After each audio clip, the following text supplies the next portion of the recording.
Es aicināšu šeit komunikācijas aģentūras Olsen & partneri, tostarp arī pirmās PR grāmatas autoru Olgu Kazāku, jo galu galā mūsu mērķis ar šīs dienas sesiju un viņas stāstu ir saprast, kā mēs varam mazināt komunikāciju kļūdas un vairot komunikāciju veiksmes, jeb šo komunikāciju panākumus. Citiem vārdiem jautājums, ko mēs esam pārpratuši?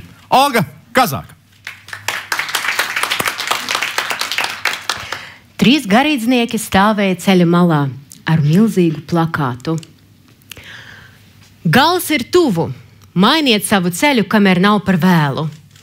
Garām brauc mašīna, vadītājs apstājās, izlasa, tad nospļaujās, saka, tie reliģiskie fanātiķi, lieciet man mieru un aizbrauc garām. Burtiski pēc sekundes mēs dzirdam drausmīgas skaņas avāriju. Tie garīdznieki paskatās viens uz otru un viens saka, klausieties, iespējams, mums vajadzētu vienkārši uzrakstīt, ka tilts ir sabrucis. Un ar to es gribu pateikt, ka patiesībā mūsu komunikācijā diezgan bieži ir daudz pārpratumu. Man sauc Olga Kazaka, un es 25 gadus darbojos komunikācijas nozarē. 20 no tiem es vadu komunikācijas aģentūru Olsen & partners. 9 reizes mūsu kampaņas ir nosauktas par labākām pasaulē. Un šajā procesā, patiesībā radīt kampaņas, kuras uzrunā auditoriju, pārliecina auditoriju, maina kaut ko viņu uzvedībā, ir mūsu rutīna. Tas ir tas, ko mēs darām ikdienā. Un mēs, protams, analizējam gan to, ko darām mēs paši, gan to, ko dara mūsu arī kolēģi un ko mēs redzam apkārt. Un mēs nereti redzam zināmas likumsakarības, ka pēc kaut kādām kampaņām dažreiz nesanāk sasniegt savu auditoriju, nesanāk pārliecināt, nesanāk būt sadzirdētiem. Un pirmais, diezgan svarīgs, it kā ne tik acīm redzams, ir iemesls saistīts ar to, ka patiesībā neviens negrib, lai viņu pārliecinātu. Un to rāda mums pētījumi, to, ka patiesībā tikko cilvēki jūt, ka viņiem servē faktus, ka viņus mēģina pārliecināt, viņi pretojas, viņi nostājas pretējā pusē. Un šo pastiprina arī vēl viena ļoti interesanta nianse, kuru atklāja 70. gados Stanfordā. Iedomājieties pētījums, cilvēkus sadala 2 grupās, un visi lasa pašnāvnieku vēstules. Uzdevums ir saprast, kuras vēstules ir īstās un kuras ir viltojums. Un tad atklājas ļoti interesanta nianse. Viena grupa ir tādi, kā teicamnieki. Viņiem sanāk uzminēt 25 no 26 variantiem. Gandrīz vai pilnīgi visus. Otrā grupā izgāziens. 4 labi jau var uzminēt. Tad visu sanāk kopā. Un pētnieks saka, mēs esam tā nedaudz mānījušies. Patiesībā jums visiem veicās aptuveni vienādi, bet tagad, kad jūs zinat šo faktu, vai jūs lūdzu varētu individuāli izvērtēt, kā konkrēti jums, kā cilvēkam, kas piedalījās šajā pētījumā, kā konkrēti jums veicās? Tad patiesībā sākās īstais eksperiments. Un ko mēs noskaidrojam? Mēs noskaidrojam to, ka tie, kas bija pirmajā grupā, tie teicamnieki, viņi pēkšņi saka, ziniet, es domāju, ka vidēji mums veicās vienādi, to es sapratu, bet konkrēti man. Es domāju, gāja tā, krietni labāk nekā konkurentiem. Savukārt otrā grupā mēs dzirdējām ļoti līdzīgu situāciju, bet ar mīnuszīmi. Viņi teica, ziniet, es domāju, ja ar to vajadzētu pelnīt, tad laikam es nevarētu izdzīvot. Ko saprata pētnieki, ka šiem cilvēkiem jau bija izveidojies priekšstats, jau bija izveidojusies pārliecība par to, kā viņiem veicas šajā uzdevumā. Un cilvēki tiecas turēties pie pārliecībām, kas viņiem jau ir izveidojušies. Līdz ar to mūsu kampaņās mums ir ārkārtīgi svarīgi gan zināt, kas ir tās pārliecības, gan daļēji jau iekļaut mūsu vēstījumos. Tad mēs esam sapratuši, ka ar tiem faktiem mums līdz galam tā visu neaiznest, visu nenokomunicēsim un nepārliecināsim. Mums palīdz stāsti, saka pētījumi.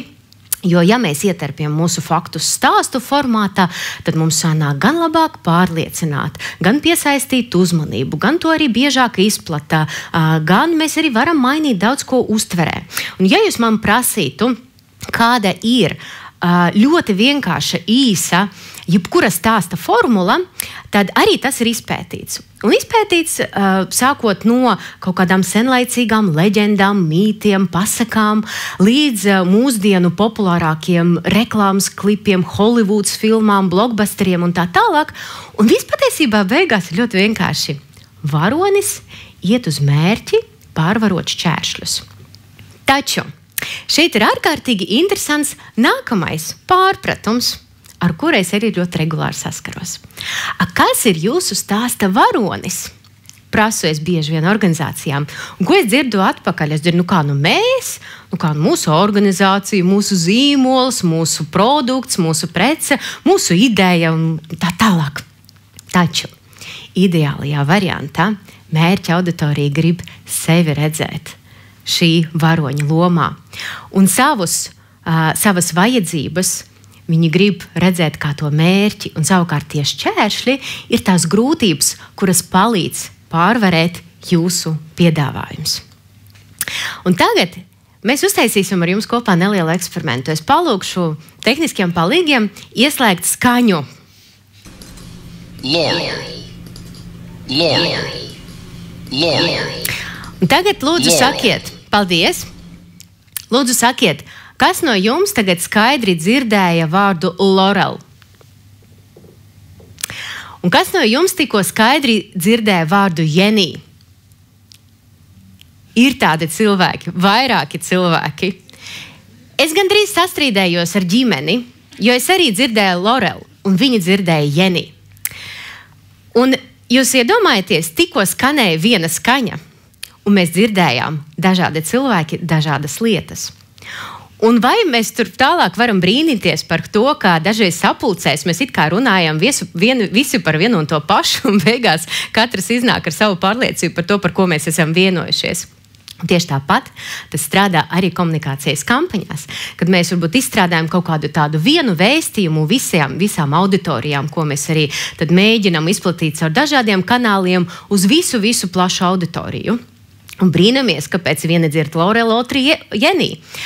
Kā labāk darīt, labāk saprast, kā sabiedrība ir sadalīta burbuļos, un katram no šiem burbuļiem vai no šīm apakšauditorijām izstrādāt to savu vēstījumu, lai viņi tiešām sadzird to, ko jūs vēlaties viņiem aiznest. Izstāstīšu jums par vēl vienu tādu ļoti interesantu spēli. Saucās Bundzinieki un klausītāji. Un tur tās ir tāds, ka ir cilvēki, kas ir bundzinieki, kuri sit plaukstas. Un viņas ir plaukstas, attēlojot dažādas dziesmas. Neko citu darīt vairs nevar. Nevar dziedāt līdzi, nevar dejot līdzi, nevar nekā citādi tur dot mājienus. Klausītāji attiecīgi mēģina uzminēt, kas tā ir pa dziesmu. Un tajā brīdī, kad bundziniekiem prasīja, kā jums šķiet, tad cik daudz cilvēku uzminēs tās jūsu dziesmas? Viņi teica, laikam pusi jau uzminēs. Viņi kļūdījās apmēram 20 reizes. Jo tikai 3 no 120 dziesmām uzminēja. Un ar ko tas ir saistīts? To sauc par ekspertīzes lamatām. Tajā brīdī, kad viņi sit plaukstus, viņiem galvā jau skan šī dziesma. Un viņu klausītājiem pietrūkst informācijas. Un arī jūs dažreiz, tad, kad jūs komunicējat savu ļoti specifisku, sarežģītu tēmu, jums jau skan dziesma galvā. Jūs zinat visas nianses, visu fonu, visas tehniskās un profesionālās detaļas, bet auditorijai kļūst konkrētikas. Un konkrētika nozīmē kontekstā, jo lielākā cilvēku daļa nezin, ko viņi grib, kamēr viņi nav ieraudzījuši preci noteiktā kontekstā vai uzvedības modeli noteiktā kontekstā. Un tas ir saistīts ar to, ka mums vajag pēc iespējas vairāk demonstrēt, tad kā mēs šo preci, pakalpojumu vai uzvedības modeli varam integrēt mūsu ikdienā, iesaistīt viedokļu līderis, kas to demonstrē, izmantot vārdu piemēram, izmantot frāzi, reālajā dzīvē tas nozīmē vai tas izskatīsies kā. Starp citu, piemēram, jums vajag izvēlēties blenderi. Piemēram, jūs vēlaties taisīt smalcināt riekstiņus un tad vēlties pastu taisīt no tiem riekstiņiem. Un tad jums ir jautājums, man vajag tādu ļoti jaudīgu blenderi. Un es jums varētu pateikt, ka šis blenderis darbojās ar 4080 apgriezieniem sekundē vai minūtē, nav svarīgi. Ko tas nozīmē? Nevar saprast, jo trūkst konteksta. Un ja es jums pievienot kontekstu, pasakot, jūs ziniet, šis blenderis var sasmalcināt iPhone. Man liekas, par riekstiņiem mums jautājumu vairs nav. Un tad viens no maniem favorītiem. Es ļoti bieži dzirdu, ka mums vajag par to komunicēt, mums vajag kampaņu, tāpēc, ka sabiedrība nav pietiekoši informēta. Taču ļoti bieži, tad, kad mēs ejam dziļāk un analizējam to vairāk, mēs saprotam, ka stāsts nav par to, ka cilvēki nezina, bet viņiem īsti nerūp. Es it kā zinu, ka nebūtu labi braukt pie stūres iedzēris, nav īsti labi nevakcinēties, vajag vakcinēties, vai nezinu, vai laikam man vajadzētu arī pirkt jūs prece vai pakalpojumu, bet es zinu, ka jūs man to piedāvājat, es zinu, es esmu dzirdējis par to runā, bet konkrēti jau man nevajag, saka auditorija. Un ir dažādi paņēmieni, kā mēs varam no tā es zinu, bet man nerūp, pārvērst to par to, ka es zinu un man rūp. Un viens no tiem noskaidrojās šādā eksperimentā, ka cilvēkiem tika piedāvāts instrukcijas, kā pareizi elpot. Viens un tas pats teksts ar nelielu niansi. Pirmai grupai tika piedāvāts bezpersonisks teksts. Elpojot, kustās diafragma, atverās plaušas. Otrai grupai bija personificēts teksts. Kad jūs elpojat, kustās jūsu diafragma, atverās jūsu plaušas. Es jums ļaušu uzminēt, kas bija tā grupa, kas gan labāk iegaumēja šo materiālu un varēja pēc tam nolikt veiksmīgāku testu par to, tad kā pareizi elpot. Gan arī izteica lielāku pārliecību par to, ka viņi varētu ieintegrēt šo praksi savā ikdienā. Protams, ka tā bija tā otrā grupa, kurai bija personificēts vēstījums. Bet arī tas vēl nav viss. Iedomājieties, es jums tagad liktu tādu eksāmenu, lūdzu, šī līnija, un tad vajag noteikt A, B vai C, tad ar kuru no šīm līnijām tā ir vienādā garumā. Šķiet, vai ne? Šķiet vienkārši, jums brīnišķīgi padodas. Tāpat kā 99% cilvēku, kuri ir izcinājuši šo uzdevumu vienatnē, jo 1% kļūdījās, es domāju, viņi vienkārši neizlasīja uzdevumu līdz galam. Un tad cilvēkiem piedāvāja šo uzdevumu pildīt grupās, tādās īpašās grupās, kā jūs nojaušat. Un grupas bija vienojušās, ka viņi sistemātiski teiks nepareizu atbildi, piemēram, C. Un tad iedomājieties, šis cilvēks ir grupā, un tad viens saka, ka tas ir C, otrs saka, ka tas ir C, trešais saka, ka tas ir C, un tad nonāk viņa kārta. Viņš arī saka, ka tas ir C. 75% kļūdījās, kad viņi atbildēja šo jautājumu grupā. Un iedomājieties, ja runa ir par tik acīm redzamu jautājumu, tad ko mēs varam teikt, kad runa ir par kaut kādu sociālo-ekonomisku, sarežģītu, ētisku jautājumu? Un te ir runa par konformismu. Un kopumā ir izpētīts, ka tikai apmēram 30% cilvēku var un ir gatavi aizstāvēt savu viedokli. Līdz ar to ir ārkārtīgi svarīgs darbs ar viedokļu līderiem un sociālais apliecinājums, lai mēs regulāri demonstrētu cilvēkiem, ka ir viņiem autoritatīvas, viņiem svarīgas grupas, kas domā tā, interpretē notikumus šādā veidā un rīkojas atbilstoši. Un tad beigās es gribētu pacelt arī tādu diezgan fundamentālu jautājumu, saistībā ar kuru es arī diezgan bieži saskatu pārpratumus. Kas ir atbildīgs par komunikāciju jūsu organizācijā? Un nereti tad, kad es runāju ar organizācijas tāda augsta līmeņa ekspertiem, vadību, es dzirdu, mums ir komunikācijas departaments, viņi arī atbild. Un nes kāpēc?